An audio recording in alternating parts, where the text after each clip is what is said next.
Hello everyone and welcome to a new Precious Plastic video. Today we are in Panama City and we came to visit El Clandestino Lab to learn more about their artistic spin on plastic recycling and how we came to the realizations that these guys are the Picasso of Plastic. Okay, so here we are in Panama, a country most famous for the Panama Canal that sees over 15,000 container boats passing every single year. So this is the canal. Over there is a boat on the first side, and then up there you can see in the mountains, that's like a boat on the mountain. And I mean, from a sustainability point of view, that's really an incredible invention. Imagine how much CO2 is being saved by shortcutting this long route across South America. Another thing that Panama is very famous for is, you guessed it, tax avoidance. And that's very much why we're here. No, we're not here for this. And what everyone kind of knew before was fully exposed a couple of years ago with the Panama Papers. New revelations on how the rich and the powerful hide cash, the so-called Panama Papers. Some 200,000 secret offshore accounts aren't so secret anymore. Pandora Papers, as they're being called, a collection of nearly 12 million files published. A bunch of very wealthy people and companies from all around the world come into Panama and avoid paying taxes. And behind me you can really see an example of this. A bunch of very expensive apartments which are mostly empty. A place to park your cash and avoid paying taxes. And as you can imagine, having a bunch of wealthy folks coming to your country to avoid paying taxes doesn't really help to create a functional waste management system. And here in Panama City is very tangible the stark contrast between the luxurious, beautiful architectural marvel and the waste all over the place. Literally the whole city is full of trash. But thankfully, not all hopes are lost. And that's very much why we're here, to meet El Clandestino Lab. Hey man! How are you? Hola! A family and project using precious plastic to take this plastic waste and transform it into art to alleviate this plastic waste crisis in Panama.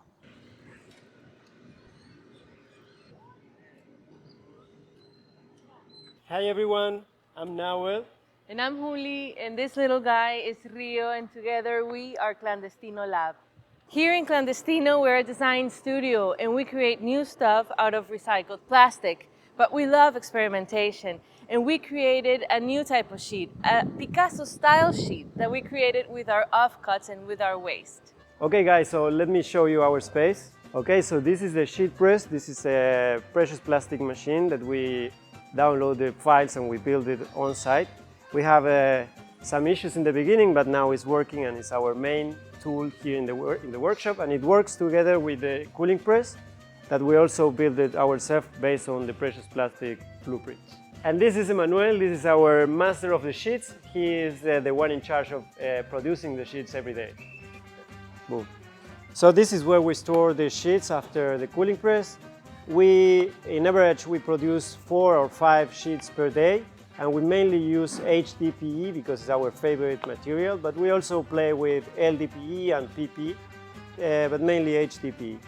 And this is our CNC router machine. This is the sibling of the sheet press and the cooling press, and they work basically together. Here is where we put our sheets when they are done, and this little guy just cut them in the perfect size of the designs we do in the computer. And after that, we can go to the assembling process. This is our assembling area. This is where we finish and we put together all the pieces after the CNC cut it. So this is where the magic happens, let's say. So basically our daily base work is a lot of routering, a lot of drilling, a lot of sanding to put all together. And this is how our product comes to life. So something that I would like to share with you guys is this that I call drilling jigs, and it's something that we use to drill the same holes in all the products we build. For example, we have to do 10 of these chairs, and we always gonna have the holes in the same place. And this works something like this. So you put it on place, and then you drill to do the marks, and then you can go all the way in the same spot in all the chairs, and you don't have to measure each time. Okay, now what is your biggest problem in this space? So right now we are having an issue, and is that we don't find enough plastic for our production. Actually, we have the capacity to transform 2 tons per month, but we are actually finding like 300 kilos, 500 kilos, but never get to the amount that we should be transforming. So what we did in the past, and we are keeping doing it, is that we use our leftovers to do new sheets, and I will show you that later. This is a good example of how the plastic shouldn't be and the problem we are having now. This is a batch we got and it's dirty, and we use it and the sheets came out really bad. So now we have to give it back, and it's a lot of time. All right, guys, I mean, this is a very serious problem. I've been here for a week together with Nahuel, and every day has been pretty much stressing out on the plastic issue. So if anyone is here in Central America, Panama potentially, and you have some sort of lead on how to get plastic that is clean and usable, make sure to reach out to the guys at Clandestino and try to help them sort this issue together. Please do. Please do. So the dirty plastic problem was something that made us stop a little bit, but in Clandestino a problem is an opportunity. So we find out we have a lot of leftovers and we have to put creative ourselves and start working with it. So we cut them, we chop them in smaller pieces, and we put them together in the sheet press, mix it with the dust that we are getting from the CNC process, and that's how we created our Picasso style sheets. Okay guys, as you can see, they are all different, they are all unique, and that's the fun fact of the process. We don't even know what's going to happen at the end, and also it's something special for the client. They will always get something unique in the work. And the coolest thing is that we are using our own waste to do new products, so we don't have waste at all. Pepe, do you like to work with plastic? Sí me gusta plastic. Me encanta. I like it. One of the things that we're very good at is making furniture. We love making new furniture. We create furniture non-stop. It's very hard to create a catalog because we're constantly creating new stuff. Like this wonderful stool that was one of the first pieces that we created. And this high chair, which is one of the last pieces that we've created, along with wonderful things like this benchmark for 2 people. So one of our biggest bunch of customers are final clients, people that buy stuff for their house. But also we've been getting a lot of new clients that come from hotels and restaurants and even big corporations that they are starting to incorporate furniture into their working spaces so they can have a more sustainable connection with the environment, and they can share those values with their clients and customers. Okay, so we are here at LiveSync in Multiplaza in Panama, and these 2 are our signs we made out of recycled plastic. Each one of them has like 15 kilos. So in Clandestino, we're very big on art and design. Art is basically what gets us going every day. And with art, we've created many things like light installations. We can make them very big, very small, different shapes. We have a lot of fun created art installations.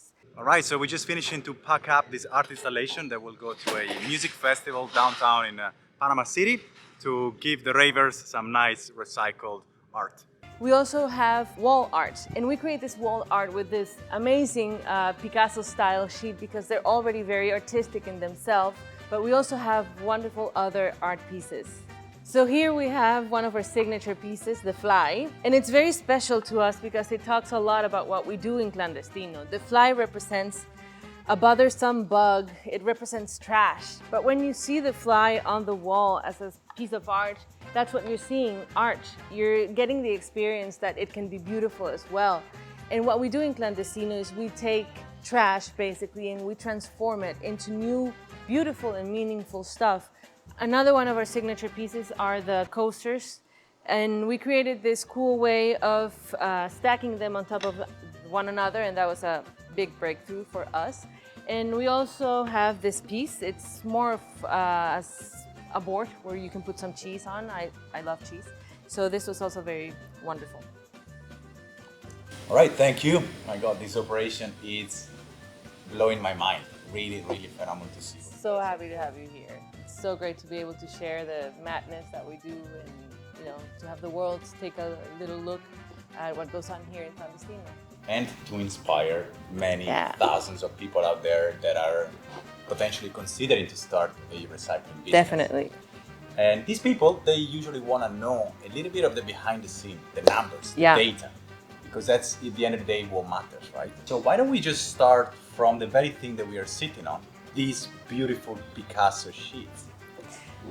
How hard are they to make? Do they take 10 days to make? Do they take an hour to make? How many of these can you make let's say, in a year, last year, in 2022?